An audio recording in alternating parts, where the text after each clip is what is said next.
ধীরে ধীরে মুর্শিদাবাদে মাটি হারাচ্ছে রাজ্যের শাসক দল তৃণমূল কংগ্রেস, আর সেখানে ক্রমশই ঘর গোছাচ্ছে কংগ্রেসের শিবির। তাদের মধ্যে অন্যতম একটি কেন্দ্র হচ্ছে ফরাক্কা, যেখানে 24-এর নির্বাচনে এগিয়েছিলেন কংগ্রেসের ঈশা খান চৌধুরী। এমনকি বিজেপিও এগিয়ে রয়েছে তৃণমূল কংগ্রেসের থেকে। তাই আগামী যে 26-এর নির্বাচন, সেখানে একেবারে জয়ের বিষয়ে আত্মবিশ্বাসী বিজেপি শিবির।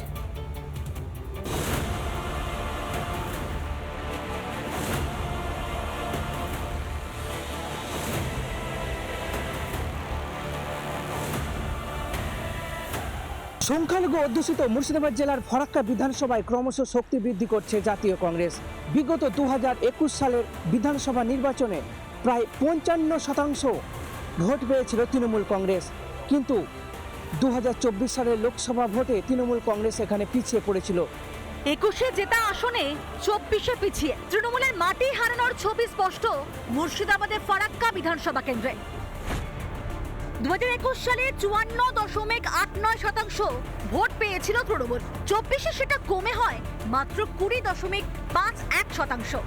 আর বিজেপি প্রাপ্ত ভোটের হার 22.73 থেকে বেড়ে হয়েছে 26.23%।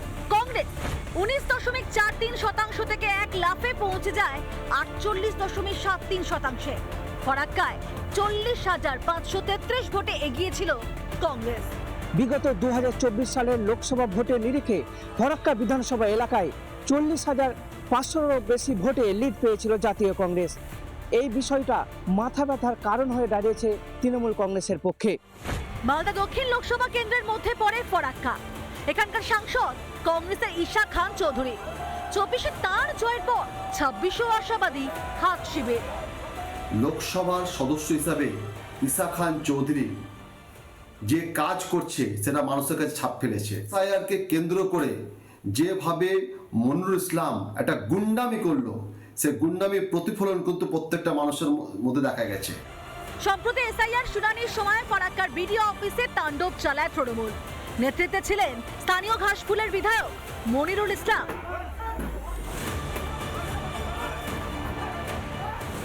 ফরাক্কায় যেভাবে তৃণমূল কংগ্রেস বিগত 2024-এর নির্বাচনে পর্যদস্ত হয়েছে, সেই জায়গা থেকে বিধায়ক মনিরুল ইসলাম তার আবার নতুন করে যাতে করে তিনি আবার টিকিট পান এবং একই সঙ্গে টিকিট পেলে যাতে পাস করতে পারেন, তার জন্য অনেক কিছু করার চেষ্টা করছে।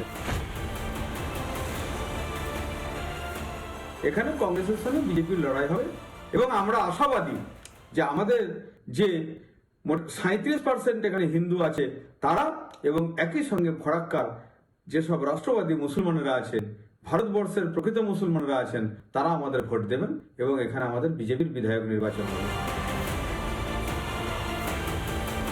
বিজেপির সাথে কংগ্রেসের লড়াই হবে এই ফরাক্কা বিধানসভা এলাকায়। 67.3%-এরও বেশি সংখ্যালঘু ভোটারের বসবাস এই ফরাক্কা বিধানসভা এলাকায়। তাই সংখ্যালঘু ভোট যেই দিকে যাবে তারাই জয়যুক্ত হবে। মুর্শিদাবাদ থেকে সৌমিত্র দাস, রিপাবলিক বাংলা।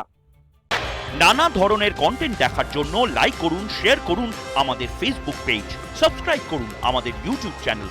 পাশাপাশি অন্যান্য ব্রেকিং নিউজের জন্য অবশ্যই চোখ রাখুন রিপাবলিক বাংলায়।